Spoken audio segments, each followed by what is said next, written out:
ഈ റബീഉൽ അവ്വലിനെ നമുക്ക് അങ്ങനെ ഒന്ന് വിചാരപ്പെട്ടാലോ? മൗലിദൊക്കെ ചൊല്ലണം, അതോടൊപ്പം നമ്മളൊന്ന് പഠിക്കണം.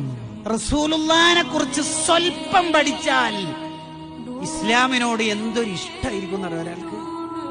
യതീമായ ഒരു കുട്ടിയുടെ മുന്നിൽ നിന്ന് നിന്റെ കുട്ടിക്ക് ഭക്ഷണം കൊടുത്ത് നിന്റെ കുട്ടിയെ താലോലിച്ച് ആ യതീം കുട്ടിനെ വേദനിപ്പിക്കരുത് എന്ന് പറഞ്ഞ ഒരു പ്രത്യാശാസ്ത്രം ഇസ്ലാമല്ലാതെ വേറെ ആരുണ്ട്?